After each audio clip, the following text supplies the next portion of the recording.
Okay, if we can begin. Today we have a very special lecture. I'm very pleased to introduce Carl Icahn as our lecturer. Mr. Icahn has a career that is really relevant to some of the topics we've talked about in this course.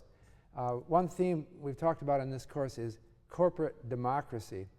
And we've talked about a book written by Burl and Means, who said that shareholders are so dispersed that they have really no control over a company, and boards of directors are self-perpetuating. Well, Carl Icahn has made a career of really opposing that tendency in American business. Carl Icahn graduated from Princeton University pre-med in 1957. In 1968, he founded Icahn and Company.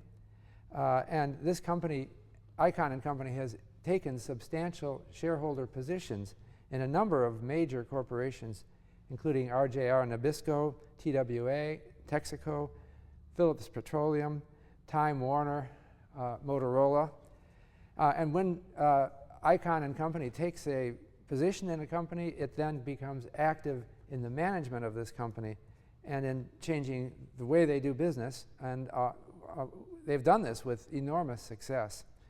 So, Carl, I'm very pleased that you could come and do this today. Good to see you, Bob. It would be really nice if you could give some clues to our students here who are themselves launching out on careers of how you got started in this and what your philosophy is and what you would recommend to them. The career you're asking about, I went down to Wall Street way back in the 60s, and I thought I was really, I had gone to Princeton, a really good school. Okay. And I had gotten in there from a tough high school. I was the first to go from my high school. Nobody believed they never took an Ivy League. The Ivy League never took anybody from this school I went to. But anyway, I went, got in and left there, and I thought I was a real smart guy, cut it short, went down to Wall Street, and worked for Jack Dreyfus, and I was playing the market in 1961. That shows how old. And in a bull market, you make a great deal of money by doing leverage. It's a little bit like today with all the leverage that we had and now might be coming to fruition. But I was borrowing money and bought all these convertibles, and I thought I was a genius. And Jack Dreyfus said, "You're going to lose all your money." I had made a few bucks playing poker, and that's how I started, with about $10,000. And I made all this money by borrowing at 90%. And I would go out, and I was making a lot more in 2 weeks than my father made in 2 years. And my father said, "Well, put the money away." I said, "No, Dad, and I'm going to really make a fortune here." So I went out, I remember once, and bought a Galaxy convertible then. It was a beautiful car. I had a beautiful girlfriend. She was a model. It was just pretty nice. But what happened, the crash came in 1962. I was wiped out in one day. I didn't even have the poker winnings left. And I tell you, I can't recall if the car left first or the girl left first. But it was pretty close. Maybe the same day, actually. And after that, I learned you have to learn something. And I became an expert in options. And after that, I built a following and built a big following and a big commission base by just learning one area very well. Probably I knew that area better than almost anyone on Wall Street. Not to sound too presumptuous, but very few people knew it, so it doesn't mean very much. But in any event, we built up a big following, and in '68 bought the seat on the stock exchange with the help of one of my uncles, and by that time I had saved a pretty big amount of money for those days.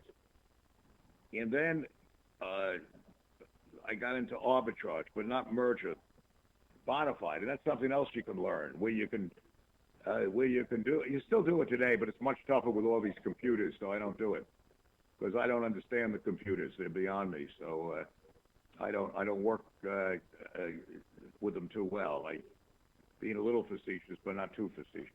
So you could buy different convertible bonds and short the stocks against them. You had no risk, but you could make a lot of money, and eventually we did real well with that. And what I do today still is pretty much the same idea.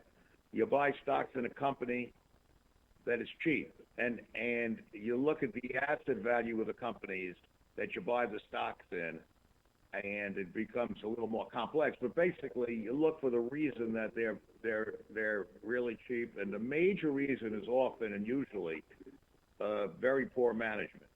So in a sense, it's like an arbitrage. You go in, you buy a lot of stock in the company, and you then try to make changes at the company. Today, if you read the newspapers, tomorrow you'll read it. We're trying to do the same thing at Motorola, and if you bother to read the Wall Street Journal tomorrow, or maybe the Times, I don't know, you'll see a little bit of what we're trying to do there. We're trying to get them to change the structure of the company. We think the board is a very poor board there, and we're trying to change what happens. The thing about corporate America, few people that go to college that where you are now, and most people in America don't realize how poorly most of our companies are run in this country, with many exceptions. They're really very poor, and when you get inside the companies, you realize it. And the real reason is there's no accountability. There's no corporate democracy, and I've been saying that, proselytizing it, writing about it. And the reason that we can make so much money when we go into one of these is I'm not even a manager. I never took a course in management, and I wouldn't profess to really know much, but I don't micromanage. I put in a very good manager. They cut the heck out of a cost, but they changed the structure of the companies. And this is the problem in America today, in my opinion, that we are basically undermanaged. We can't compete because the best and the brightest don't get to be at the top of the corporate ladder. And I have a sort of a metaphor that's a little facetious, but not completely, about it. I call it anti-Darwinian. It's anti-Darwinian in America's corporations. And that means a guy goes to college, and this is the guy that gets to be the CEO. And he's in college, and he's the kind of guy that, was the president of the fraternity. Now, all these presidents of fraternities aren't bad guys, but basically, the normal guy that I remembered at college he's always there at the fraternity of the eating club, and he's always there to be there. If you have a bad day, you walk over to the club, and you're feeling bad, your girlfriend left you, you did bad on a test score or whatever, and you go over there, he's always there. He buys you a drink, and you sit around with him, he commiserates with you, you play a little pool or whatever, and he tells you whatever it is. Yeah, my girl left me, yeah, well, they're all no good, usual conversation back and forth, and what would happen would be you like the guy. You can't help but like him. You used to wonder a little bit, when the hell did he ever do any work, but, he was always there for you.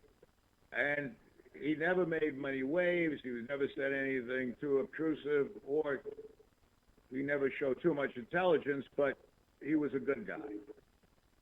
That same guy goes out into corporate America. And he politically, he's astute. He knows how to get along with people. And he never really rocks the boat. He never comes up with any great ideas. He's not a threat to his superior. And as a result, he moves up the ladder because there really, in corporate America, there's really very little accountability. And what happens in corporate America, he moves up that ladder. There's a good show, How to Succeed in Business, that was out many years ago that sort of sums it up. If you say, if a genius has an idea in corporate America, if the genius has an idea, the next idea is they give him an idea to resign. And so he moves along the ladder, and he gets up slowly up to the top. Now he has two attributes. He's likable, he's politically astute, and he's the survivor. And he knows when he's threatened. and he gets to the top. And this is the attributes of today's CEOs, for the most part, with exceptions. So, you know, he doesn't ruffle feathers. He doesn't get the board upset. And as he moves up the ladder, he finally gets to be number 2 to the CEO. Now, the CEO is the same attributes, where he doesn't want to be threatened and he's surviving. So the CEO will never let anybody be number 2 who's smarter than he is. So by definition, the assistant to the CEO is a little dumber than the CEO. Now, this guy now is the assistant. The board likes him. The CEO eventually retires, and they make this guy the CEO, the fraternity president we're talking about. Now he's now the head guy, the CEO.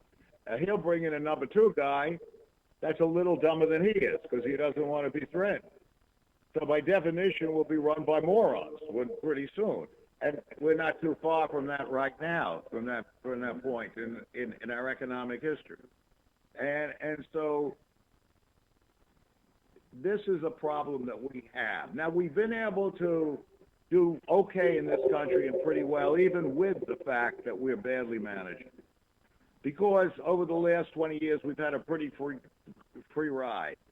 We've gotten from all over the world, the whole global economy has been booming, and we've been able to get cheap goods. And these cheap goods kept us from having inflation. So very simply put, if you don't have inflation, it's easy for the Federal Reserve to keep pumping money into an economy. So money kept flowing. You were sort of at a punch bowl. The country was at a party. And we kept drinking from this punch bowl, enjoying ourselves, and the rest of the world would take our dollars. They would take our dollars because everybody thought, oh, America, you know, it's great. It's a little bit like you came from some town, you know, and there's one family in the town that, you know, doesn't do much work, sort of profligates, lie around the pool, have fun, partying a lot, have the big cars and have the good times, and the rest of the town works hard, you know, in the farms or wherever they are, and they keep bringing stuff to this rich family's estate. You know, they give them whatever they want, they give them food, they give them clothing, but, you know, anything, and the rich family just gives them IOUs, and they keep taking the IOUs. So the rich family doesn't do anything, just fly around the pool and have fun and travel or whatever, and everybody's working. Well, one day, a few of these people are going to say, I don't want your IOUs anymore. You know, what the hell am I going to take your IOUs? It's worthless because you lost all your money. Well, our country, think about it, is a bit in that situation. We've been giving our IOUs, which are dollar bills, to the rest of the world and taking their cheap goods. However, we're reaching a point now where the dollar, as you've been reading, if you're attuned to it, the dollar is devaluating as we speak. And we got I believe, a real problem on our hands in the economy. The other thing we've done in the last 5-10 years, and I know Bob Schiller has been talking to you about this, is housing. Housing is like tulip bulbs almost. You know, there was a big crisis in Holland in the 1600s on tulip bulbs, and I like reading about these crises, because everybody bought tulip bulbs. Thought it was the greatest. The one guy looks and says, hey, what the hell am I doing with this tulip bulb? And all of a sudden, he had a crisis. Well, and I'm not going to get into the depth of it, but our banks, because they wanted to make more and more money, and our investment banks, Wall Street, kept issuing different paper against mortgages. So it made it simple to give a mortgage. So these mortgages were given out to people that couldn't afford them. And today, you have what you call subprime mortgages, subprime paper. They issued against this paper stuff called mortgage-backed securities. They securitized them. And these things are all floating around now. And there's maybe about $3 trillion worth of subprime and all-day mortgages out there. Well, as you've seen, these have produced crises of confidence. And I don't think we've heard the last of it. The government sort of bailed out the situation by having J.P. Morgan take over Bear Stearns. And I'm not going to get in the depth of it here, but it's a real fascinating story. In any event, we have problems in our economy, and I think that we are going to see more of these problems in the next year or so. I think Bob can talk to you more about what's going to happen in housing, but a lot of it depends on that, because if you can't have your housing prices go back up, a lot of the people that bought them can't afford to pay the mortgages, nor will they want to. If they see the homes go down in value, they're going to just say, oh, they're going to walk away. Now, if that happens, these homes are the collateral to the banks for all these mortgages, and we're going to have, and probably do have already, a recession. And that recession could become a lot more acute, because today, and I'm not, going to go, I'm just going to open it for questions soon, but today there is $6 trillion more of debt in this economy that I believe it can sustain, because everyone, the middle class went on a borrowing binge over the last few years to buy these homes and to buy for any, with the credit cards, and go buy anything they felt like buying. And as a result, I'm not certain that they can pay that $6 trillion back, but even if they can, they're not going to be willing to go buy. They're not going to be willing to go buy more things. So as you have that happening, and you have an inflation, the earnings of our corporations will go down. And they estimate, I've talked to one or two very good economists in the last few weeks, they estimate that earnings of the S&P averages will go down about 20% the next year. Well, with that, the stock market is at I would say, a precipice. You don't know which way it's going to go. So with all that said, you have to worry about all these things, and I know you're studying this and you're learning about it, but I think there'll be great opportunities ahead in the ability for Wall Street to, again, securitize and buy a lot of these companies. If you have capital, you'll be able to buy these bonds. So I do tell you that I think Wall Street is certainly a good area if you're thinking about a career. I still think it's a very good area, but I'm not going to tell you if you love to write or you love to play the cello to go and come to Wall Street. But I do think it's a good career. I think it makes sense. I think that corporate America is learning from this, and I think we're going to make our top management much more accountable in the years ahead. There are tremendous abuses in corporate America today.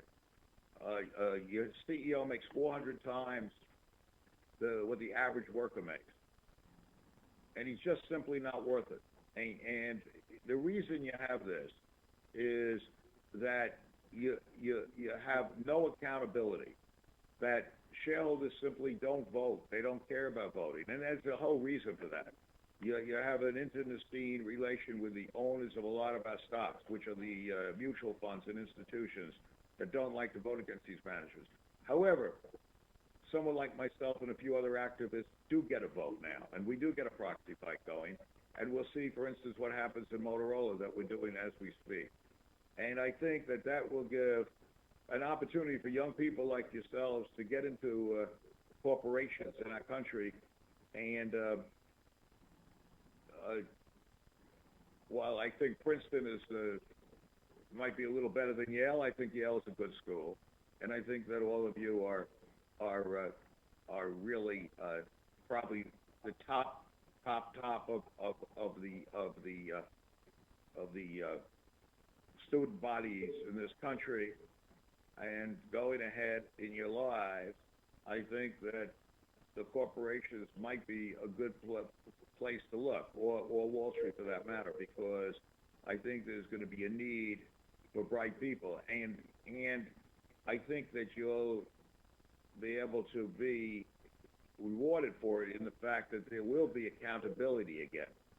Well, what I say again, there never really was accountability. So I think there will be a true corporate democracy. Will have to evolve so that we can become competitive with the rest of the world again. So with that, I'll just basically, I think, Bob, just leave it open to questions and see if anybody has any comments. Mr. Icahn, you were mentioned in 1962 you kind of blew up. After that entire debacle ensued, how did you regain your confidence? And I guess most importantly, how did you regain or gain the confidence of future investors? Well, you ask a few questions. I mean, how did gain confidence? I don't think I ever lost confidence in my ability to understand what was going on. I just learned that you had to really work at something and understand it. And little by little, I mean, it was sort of interesting. I'm a sort of a obsessive guy, and I work real hard all my life. I really get into something, and I really delve into it. And what I came up with was a letter there at that time to people who sold these options. They were wealthy people across the country. It was sort of interesting. That it's not around today, but they would sell options, calls on a stock. So if you're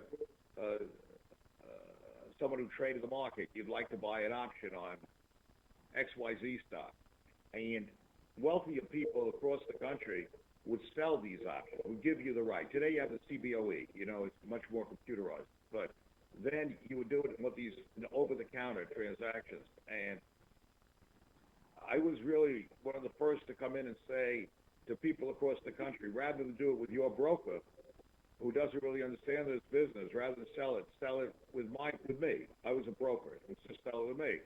And little by little, people actually answered my ads. I would put it out an ad and say, get to see what the true prices are and what the real value should be for that option that you're selling through Merrill Lynch, or you're selling with Bates in those days, or whoever.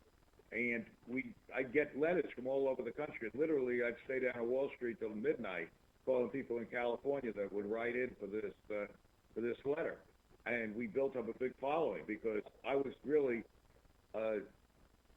the risk of being modest, the only real honest guy in that business. Because everybody, I mean, not that they were dishonest, but the brokers didn't care, and they'd get business back from who you sell it to. I'm not saying they did anything, criminal or anything, but nobody really cared to get the right price for these people. And so by getting them the right price, they would stay with me as customers for years and years. So we built it up and built it up. And then I got one assistant, then I got another assistant, and I kept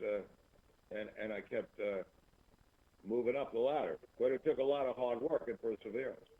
And that's really where it went to from there, was arbitrage, and now what I do. What was the second part of your question? I forgot. How did you regain confidence in your investors and people who gave money to you? And did you feel confident that you could get them to give you money after you had kind of washed yourself out? Well, no, I told you that we had that letter, and that we were able to after the letter, have the I don't know if you heard me, because I was sort of telling you that we put the letter out, and we just gave him a good thing. Yeah. Thank you. Okay. All right. Hi, Mr. Icahn. How are you? Hi. I'm Mark Cotter. How are you? I actually Good to have like meet you. 3 questions for you, but I'll start with the first one. I watched the 60-minute special on you recently, and they try to portray that there'd been kind of an evolution in your career. They showed some bad press from the 80s with the TWA deal, and then they showed some good press recently with the so-called Icahn uplift and some of the corporate activism that you've been engaged in. And in that interview, you sort of insisted that you hadn't changed at all. And I was just curious if you had changed and you didn't want to tell the reporter, or if the media was giving you a bad rap. I can't hear the whole question, but I haven't changed. I haven't changed at all. They call me a raider. They call you an activist. I mean, I haven't really. I think what we do, though, is very helpful to all investors. I mean, I think that's the point, because when we get into the company, the stock goes up for everybody. So it really works out. But I've never changed what I do. Okay. Actually, I had two more questions. The second question was about China, and there was a special report in the recent Economist talking about the ravenous appetite that China has for natural resources right now. And I was curious what you thought the effect that would have on global financial markets and your investing strategy. Well, yeah, I mean, China is a great buyer of these commodities. The trouble with this country is we don't have a lot of that. We don't have a lot of natural resources to sell them, and you question really what this country does. We make software, we make technology, we're innovative, but so are they. So what we really have to do is become a lot more productive, and we have to make our companies a lot more competitive. And today, I feel we're losing that edge. So while China is going to continue to buy things, it doesn't mean they're going to buy them from us necessarily, even though the dollar has gone down a great deal. Thank you. This is my last question. New York Times columnist David Brooks gave a great commencement speech last year at Wake Forest, and he said he was a journalist who led a boring life and observed interesting lives, people like you. And I was curious, he mentioned that a lot of the great people that he'd met, successful people, had lots of pictures of dead people on the walls. Meaning that they had conversation. He said nearly famous people have pictures of themselves on the wall. Truly famous people have pictures of dead people on the walls. And I was curious if you had any pictures of great historical figures, or what historical figures inspired you or influenced you on a regular basis. It's a good question. Well, one of the greatest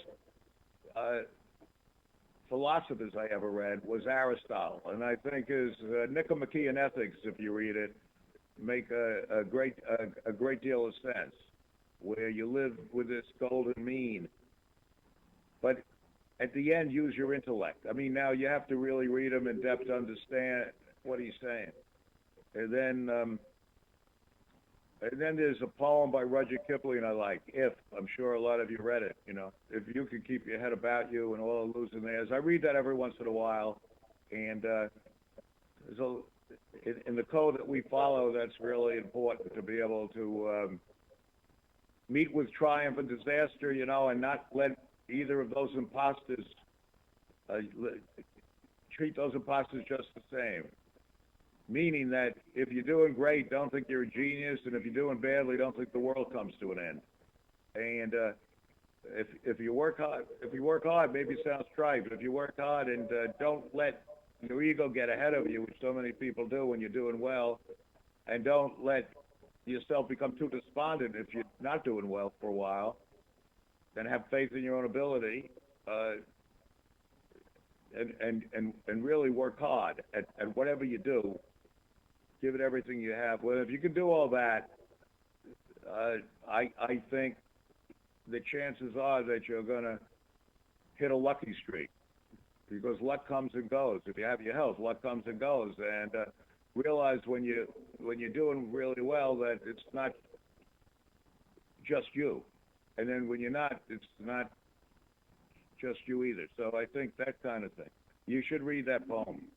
I like the line where it's, if you can be in a crowd but not lose the common touch. That's my favorite line. That's right.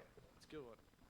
That's right. If you can walk in a crowd and still not lose, if you can walk with kings and not lose the common touch. Yeah, okay, you know it. That's why you... Yep. I've never walked with kings, though. So I don't have to worry about losing the common touch, because I'm not walking with kings. Hi, Mr. Icahn. I have two questions. My first question is, to what extent can investors like us adopt your strategy of buying cheap and expecting the value of a company to go up? Well, I mean, I don't consider that be necessarily a strategy. I think that when you buy something, the best is it sounds simple. It's not simple to buy it generally when everybody thinks you're wrong. And the more people that think you're wrong, the better you're going to do in the long run. how it works, because at the end of the day, when everybody is against you, everybody's sort of sold, you know. So it's very hard to do it psychologically, but at certain times you're in between, and you're not going to get the benefit of that. But it's the old grave and Dodd philosophy that you should just look at value. But one of the things is when people get given up on a company, that's the perfect time. But it doesn't always work, because you have to be damn sure you're right. I mean, sometimes everybody is right, but generally it's not true that they're right. Generally, if you look at the total outlook on a company, and if everybody sort of is down on it, that's one to look at. Thank you. And my second question is, what, in your opinion these days, do CEOs need to do to be successful? Do they need more education, experience, industry knowledge? I think the answer is that most of them have to leave the company.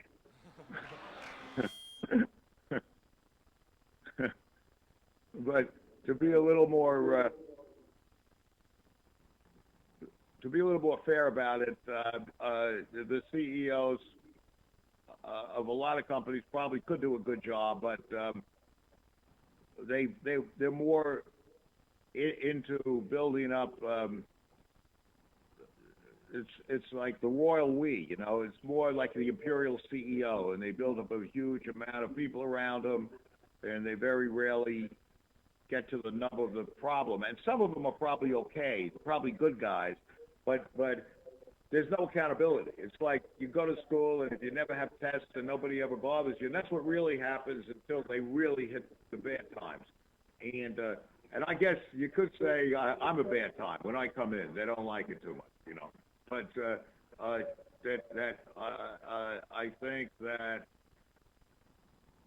the problem we have today is, very simplistically, you don't have true elections. So you can't. It's very hard to get rid of the CEO, even though you theoretically have a vote. It's very hard to use the vote. I mean, you imagine in a political race that the senator is fighting, the incumbent is fighting for an election, and he can take all the money out of Washington, he can take it out of the Treasury of the United States, and the other guy can't, you know, and it's completely set up and rigged for the CEO, because anybody coming in to fight him, they sue him to begin with, you know. They sue you they don't sue me anymore too much, because they know I'm not going away, but they sue.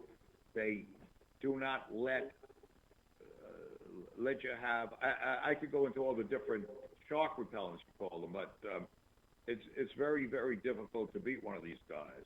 I think that's going to change in the next 4 or 5 years. That's what I was telling you, and I think we're going to have a better corporate democracy, which gives people with real talent, who really, with a work ethic, a chance to really make it. Mr. Icahn, as you've touched upon, we may be in the worst credit bubble in history currently. If you are right, the upcoming debt deflation will be long and painful.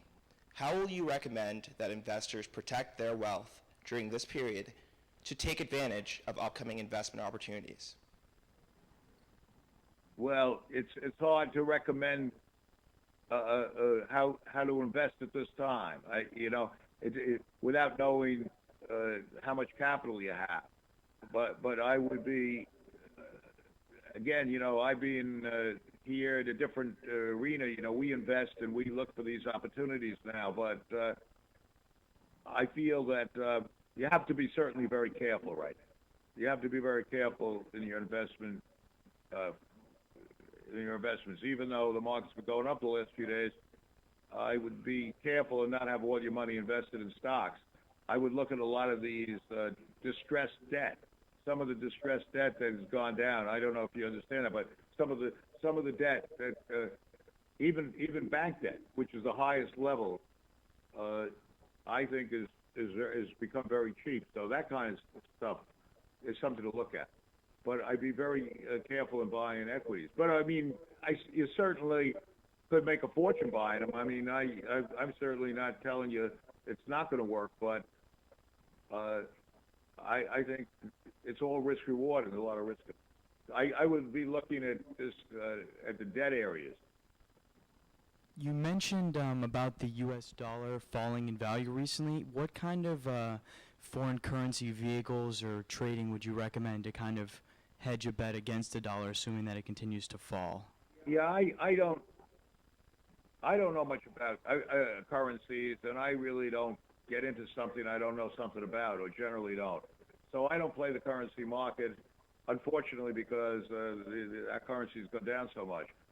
And I don't necessarily think that you should do that now, because it could theoretically turn in this country. But I'm only saying that that it has become one of the manifestations of our problem. The currency of the dollar has fallen. But you know, you can't be that sanguine about everything in Asia either. Everybody loves Asia now and loves China and loves all these countries.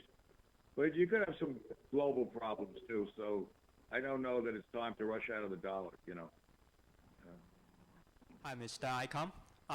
One major criticism that CEO against corporate activists is that they think activists don't think long-term interests of the corporation. They just want to get money and get out. How do you answer to that? I would just say that the facts don't bear that out as far as I'm concerned. I mean, I own quite a few companies. Any company we got control of, I put literally hundreds of millions of dollars into them. I mean, I bought a company in '85, a rail car company. We put hundreds of millions. We still have the fleet. I bought casinos and energy companies, and over the years sold them now, but that's after 10 years. So any company that we've been able to get control of, I actually kept, because getting control is a great thing. If you really believe the management's not doing well, you can go and clean them up and put a good guy in. So I know they criticize you like that, but that's part of the propaganda machine. It's just not the facts. A related question is that what do you do when your activist spirit is not appreciated, as in the case of Motorola, when you ask for a seat in the board but just get declined, and what's your next step? All right. Well, you have patience, and now it was a year later, and we'll see what happens now. But Motorola is a good example of what I'm talking about. People don't like it. They don't like the cell phone business, but I really think that business, if you look at Motorola and study it, you're buying that whole business for nothing. It's not reflected in the stock price. And what they have to do, and I've said it publicly, is take that business out of Motorola, spin it off and give it to the shareholders. And I think then you've got a real good value. So what I'm saying is nobody likes it now, but hopefully I'm correct on that. And I really think by being an activist and putting pressure on that board that has done nothing really, that I think eventually that will happen. Hopefully. Maybe we'll have one or two more questions. Yeah, 2 more questions, and then we'll wrap up. Okay. Mr. Icahn, why does the United States have bad corporate governance, and which countries have better models? All right. We have bad corporate governance. It's evolved into this. I don't think that Washington understands how bad it is. Nobody's really focused on it. The different states, the way we're structured, the different states want corporations to register it, and therefore the rules are such that they protect the corporation with the poison pills, and I can't get into all these different things, staggered boards, poison pills. And I think if you just change some of that, we could be like, for instance, England is much better, Canada has much better, where you can, without getting into details, simplify this, where you can have truer elections. And the United States, because of the way they're structured in the states, you know, the division between the federal and the state governments, they have not been able to really curtail some of the abuses, but I think it will occur sooner or later, especially to have a bad recession. Hi, Mr. Icahn.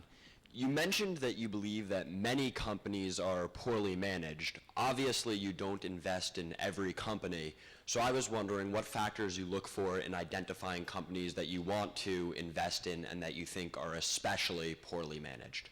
Okay, we look at a lot of companies. Obviously, I have a whole group of people here that do that, and I have a bunch of lawyers that look at all the covenants in these companies and their bylaws and their charters. But really, some of them become very apparent, and when you look at them, you can understand, and you have to see that in relation to the economy.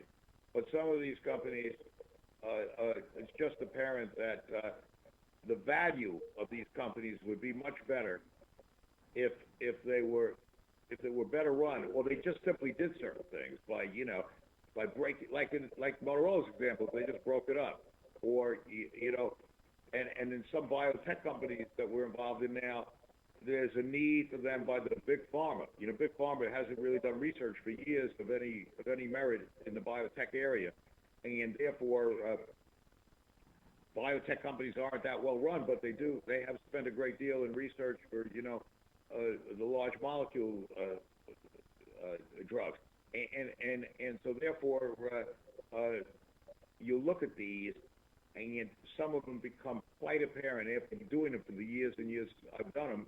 A lot of them, it's almost, after you do all the work, it's almost instinct, The risk of being immodest is asking, it's like asking some real great tennis player, well, why did you move here instead of there? Or a football player, when you're running down the field, why did you go to this way instead of that way when you're running down the field? And I don't think you can tell you. It's just sort of an instinct why you do it. But that's after a lot of work on it. Well, I think this has been a very enlightening talk. And Carl, I want to thank you very much. Thank you for having me.